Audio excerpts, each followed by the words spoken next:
Bonjour, c'est Diane, enchanteresse en santé. Bienvenue dans le podcast dédié à la santé intégrative créative pour les entrepreneurs qui prennent autant soin des autres que d'elles-mêmes.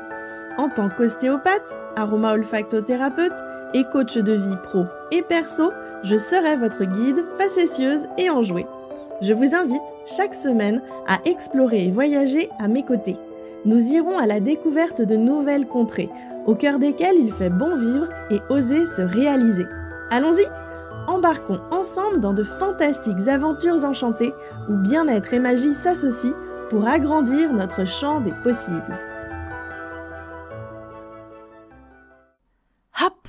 Un coup de balai et la magie apparaît. Voici la formule consacrée pour un grand ménage enchanté. Comme le dit le dicton, comme on fait son lit, on se couche.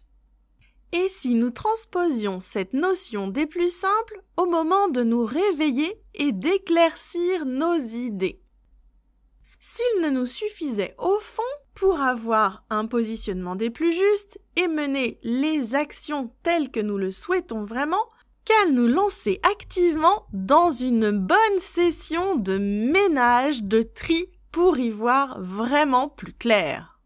Bah oui! Lorsque vous voulez sortir des choses du placard, encore faut-il qu'ils soient bien rangés pour que vous puissiez y accéder.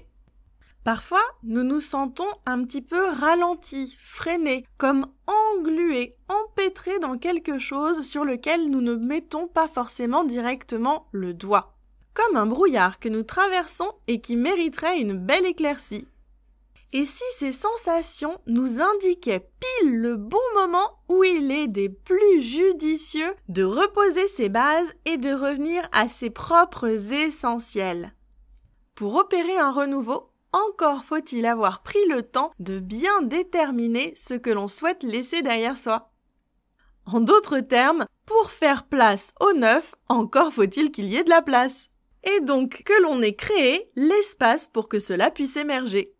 C'est ainsi que je considère la magie, et par conséquent la vie, simple et complexe à la fois. Ce qui est très pratique, c'est que comme tous les domaines dans notre vie sont interreliés, lorsqu'on va agir à un niveau, cela peut impacter tous les autres. Il m'arrive donc très souvent d'utiliser ce principe dans mon quotidien.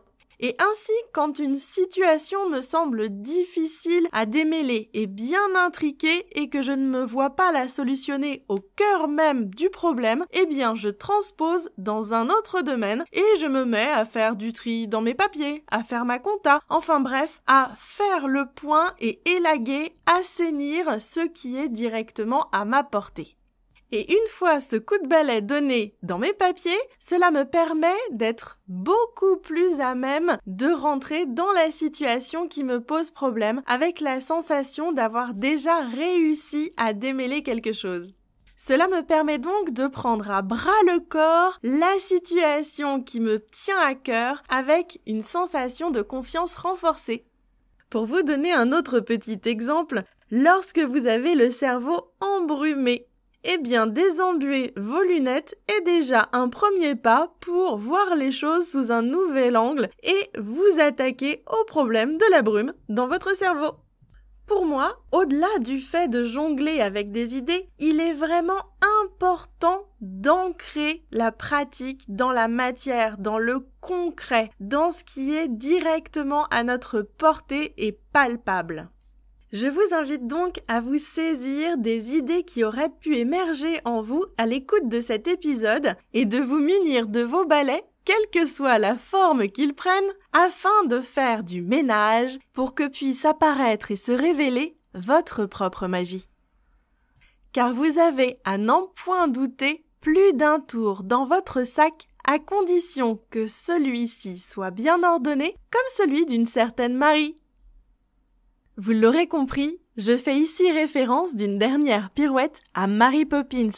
D'ailleurs, au passage, dans le film, la séquence de ménage et de rangement est une source d'inspiration pour cet épisode. Je vous dis à très bientôt, au plaisir de vous retrouver.